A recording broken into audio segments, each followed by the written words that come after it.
మా ఛానల్కి స్వాగతం. చూస్తున్న వీక్షకులకు ప్రేక్షకులకు ప్రియ కాళభైరవ భగవద్బంధులకి స్వాగతం పలుకుతూ మమ్మల్ని ఎంతగానో ఆదరిస్తూ ఉండబడినటువంటి ప్రియ సోదర సోదరీమణులకు స్వాగతం పలుకుతూ అందరికీ ముందస్తుగా విజయదశమి పండగ శుభాకాంక్షలు.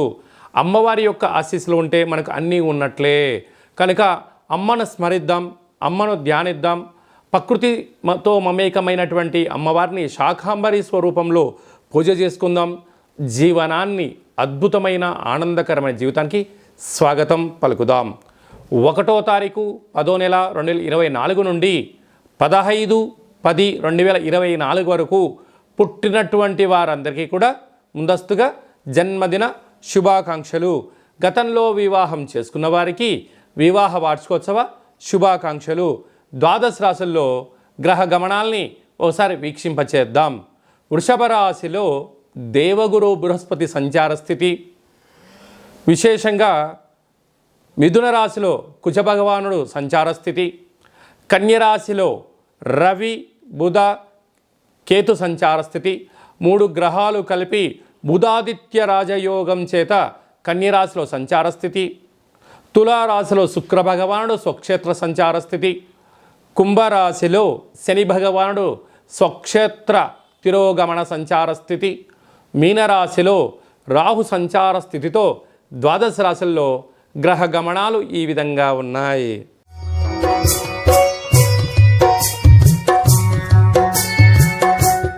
మహాలయల అమావాస్య సందర్భంగా మకర రాశి వారు ఎలాంటి విధి విధానాలు పాటించాలి, గతించిన వారి యొక్క ఆశీస్సులు ఎలా పొందాలో ఈ వీడియోలో సవివరంగా సంపూర్ణంగా తెలుసుకుందాం. మకర రాశిలో ఏ నక్షత్రాలు వస్తాయనగా ఉత్తరాషాఢ నక్షత్రంలోని 2, 3, 4 పాదాలు, శ్రవణ నక్షత్రంలోని 4 పాదాలు, ధనిష్ఠా నక్షత్రంలోని 1, 2 పాదములు కలిపితే మకర రాశి అవడం జరుగుతుంది. చాలామందికి పుట్టినటువంటి కాల సమయంలో డేటా బర్త్లో లేనటువంటి వారికి పేరు యొక్క మొదటి అక్షరాన్ని అనుసరిస్తూ ఆ రాశిని తెలుసుకునే ప్రయత్నం చేద్దాం. బో, జా, జీ, జూ, జే, జో, ఘా, గి, గా అనేటువంటి అక్షరాల వారందరూ కూడా మకర రాశి జాతకులే. మకర రాశి యొక్క అధిపతి శని భగవానుడు. వీరికి ఒకవైపు ఏలనాటి శని చివరార్ధ సంచార స్థితిలో జరుగుతుంది కనుక గతించినటువంటి వారి యొక్క రక్ష వీరికి శ్రీరామ రక్ష అని చెప్పి గమనించాలి. ధర్మం, న్యాయం, ఆధ్యాత్మికత, పితృదేవతల యొక్క ఆశీస్సులు వీళ్ళకైతే ఎప్పుడైతే ఉంటాయో శని భగవానుడి యొక్క ఆశీస్సులు కూడా వీరికి తోడవడం వలన శని భగవానుడు వెళ్తూ వెళ్తూ రాజ్య పట్టాభిషేకాన్ని ఇస్తారు అని చెప్పి గమనించగలగాలి. కనుక నేల మీద సంచరించేవారు కూడా మహారాజ యోగాన్ని వీరు అధిరోధించబోతున్నారని చెప్పి ప్రధానంగా గుర్తు పెట్టుకోగలగాలి. కనుక మకర రాశి జాతకులు గతించినటువంటి మీ యొక్క తాతలు ముత్తాతలు కానీ తల్లిదండ్రులు కానీ వారందరికీ ఇష్టమైన పదార్థాన్ని నైవేద్యంగా ఏర్పాటు చేసుకొని నల్లనూలు దర్భలను నీటితో వదిలేసుకొని తెలుపు వస్త్రాలను దానం చేయడం, బ్రాహ్మణుడికి తెలుపు అంటే నానబెట్టిన బియ్యాన్ని గోమాతకు ఆహారంగా ఏర్పాటు చేయడం, పశుపక్షాదులకు అంటే కాకులకు కానీ పావురాలకు కానీ జొన్నలను బియ్యాన్ని చల్లడం, నదిలో వీటిని వేయడం వలన వారికి నమస్కరించుకోవడం వలన ఆ పితృదేవతలు ఆ బ్రాహ్మణుడి రూపంలో, గోమాత రూపంలో, సులకపు మహారాజు రూపంలో, కాకి రూపంలో ఆహారాన్ని సేవించి వారి యొక్క ఆశీర్వచనం వలన సంతాన అభివృద్ధి, మనశ్శాంతి, ఐశ్వర్యము, ధనకనక వస్తు వాహనాలన్నీనూ కూడా మకర రాశి వారి సొంతం అవుతాయని చెప్పి గమనించాలి. అలాగనే 2వ స్థానంలో శని భగవానుడు స్వక్షేత్ర సంచార స్థితి ఉండడం వలన దయచేసి అప్పులు ఇవ్వద్దు, అప్పులు తెచ్చుకోవద్దు. రెండిటి వలన ముప్పే పొంచి ఉంది.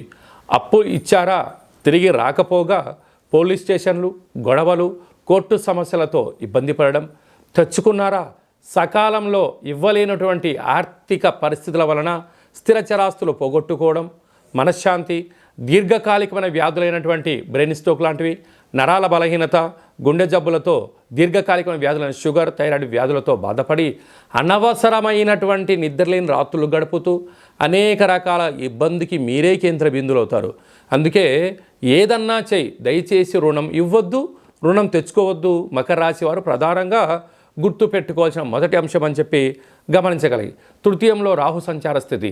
అనేక మంది మిమ్మల్ని తొక్కేయడానికి శత్రులు పొంచి ఉన్నారు. కానీ మకర రాశి వారికి శత్రులు ఎక్కడ ఉండరు, సొంత ఇంట్లోనే ఉంటారు. అన్నదమ్ముల రూపంలో, అక్క బామర్ది బావ రూపంలోనే ఉంటారు అని చెప్పి గమనించగలగాలి. పంచమ స్థానంలో గురువు. నూతనంగా వివాహమైన వారికి సంతాన యోగం. 6వ స్థానంలో కుజ సంచార స్థితి. గృహయోగం, వాహనయోగం, ధనయోగం మకర రాశి వారి సొంతం అని చెప్పి గమనించాలి. భాగ్యస్థానంలో బుధాదిత్య రాజయోగం కావడం వల్ల ప్రభుత్వ ఉద్యోగ ప్రయత్నం చేసేవారికి ఇది చాలా మంచి కాలము అని చెప్పి గమనించాలి. రాజ్యస్థానంలో శుక్ర భగవానుడు ఉండడం వలన నూతనమైన వాహనాలు, వస్త్రాలు, క్రయ విక్రయాలు, షేర్లు, నూతన వస్త్రాలు, బంగారు ఆభరణాలు వీరికి యోగదాయకం అని చెప్పి గమనించాలి. ప్రధానంగా డాక్టర్లు, వాటర్ బిజినెస్లు, హోటల్ వ్యాపారస్తులు, గోల్డ్ వ్యాపారస్తులు, వస్త్ర వ్యాపారస్తులు, జిమ్ సెంటర్స్, కేశ సౌందర్య వ్యాపారాలు చేసేవారికి, వ్యవసాయ సోదరీమణులకు, గృహ భవన నిర్మాణ కార్యక్రమం చేసేవారికి, సాఫ్ట్వేర్ ఉద్యోగస్తులకు ఓపిక, పట్టుదల, సహనమే వీరికి విజయానికి తొలిమెట్టు అని చెప్పి గమనించాలి.